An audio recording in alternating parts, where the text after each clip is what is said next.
तत्काल की जो वेटिंग की टिकट है वो दो तरीके से कंफर्म की जाती है। पहला जो तरीका है इसके बारे में आप जानते होंगे, लेकिन जो दूसरा तरीका है इसके बारे में आप नहीं जानते होंगे और इसी दूसरे तरीके पे ही डिपेंड करता है कि आपकी जो तत्काल की वेटिंग टिकट है वो कंफर्म होगी या फिर वेटिंग में रुकी रह जाएगी। आइए चलिए शुरू करते हैं।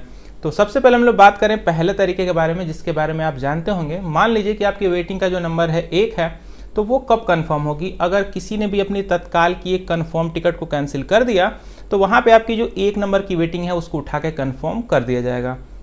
लेकिन ये होता बहुत ही रेयर है। उसके पीछे भी दो रीज़न है। सबसे पहला रीज़न कि तत्काल में टिकट वही लोग लेते हैं जिनको बहुत इमरजेंसी में कहीं जर्नी करनी है, तो जिसको भी इमरजेंसी है वो अपनी टिकट तो कैंसिल करेगा नहीं।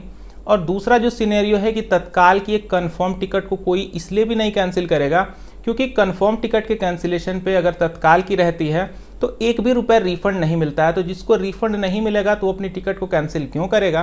तो इस तरीके से तो आपकी जो तत्काल की टिकट है वो कंफर्म होने से रही। अभी आता है यहाँ हमारा दूसरा तरीका, और इसी दूसरे तरीके पे ही डिपेंड करता है कि आपकी जो तत्काल की वेटिंग टिकट है वो कंफर्म होगी या फिर नहीं होगी। बिल्कुल ध्यान से समझिएगा। रेलवे में कुछ कोटा बने होते हैं, जैसे senior citizen quota, ladies quota, premium Tatkal quota, person with disability quota. ऐसे टोटल 12 कोटे बने होते हैं। 6 आपको वहाँ पे डिस्प्ले भी होते हैं, आपने जरूर से देखा होगा। तो सिनेरियो यही होता है कि अगर इन सारी कोटों में जो जगह है वो फुल नहीं हो पाती हैं, अगर इन कोटों की जो सीटें हैं वो अवेलेबल रह जाती हैं, तो रेलवे इन खाली सीटों को अपने घर नहीं लेके जाता है। आपकी जो वेटिंग है इन्हीं कोटों में उठा के कन्फर्म की जाती है। अब आप सोच ये रहोगे कि आपको कैसे पता चलेगा कि ये जो लेडीज़ कोटा है या फिर सीनियर सिटीजन कोटा है इनमें जगह है या फिर नहीं। इसको आप कैसे चेक कर सकते हैं?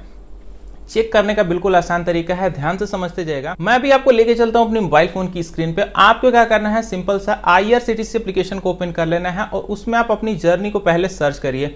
कहां से लेके कहां तक आप जा रहे हैं, किस ट्रेन से जा रहे हैं, किस डेट को जा रहे हैं, उसको जब आप सर्च करेंगे तो आप देखेंगे कि आपकी ट्रेन में जो भी करंट वेटिंग चल रही होगी वो निकल करके आ जाएगी।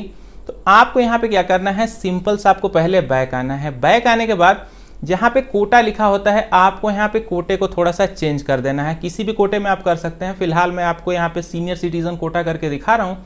तो यहाँ पे देखिए, जैसे मैंने सीनियर सिटीजन कोटे को करके यहाँ पे सर्च जैसे ही किया तो आप देख लीजिए अभी जहाँ पे बहुत ज़्यादा वेटिंग दिखाई जा रही है वहीं पर जो सीटें हैं वो अवेलेबल शो कर रही हैं।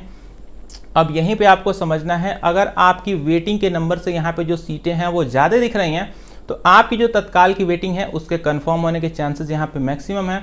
लेकिन अगर आपकी तत्काल की जो वेटिंग है वो बहुत ज़्यादा है और इन कोटों में जो सीटें हैं आपको 1, 2, 3 या फिर 5 तक दिख रही हैं और आपकी जो वेटिंग है लगभग 50-60 तक है, तो भाई उसके कंफर्म होने के चांसेस यहाँ पे जाहिर सी बात है कि कम बनेंगे।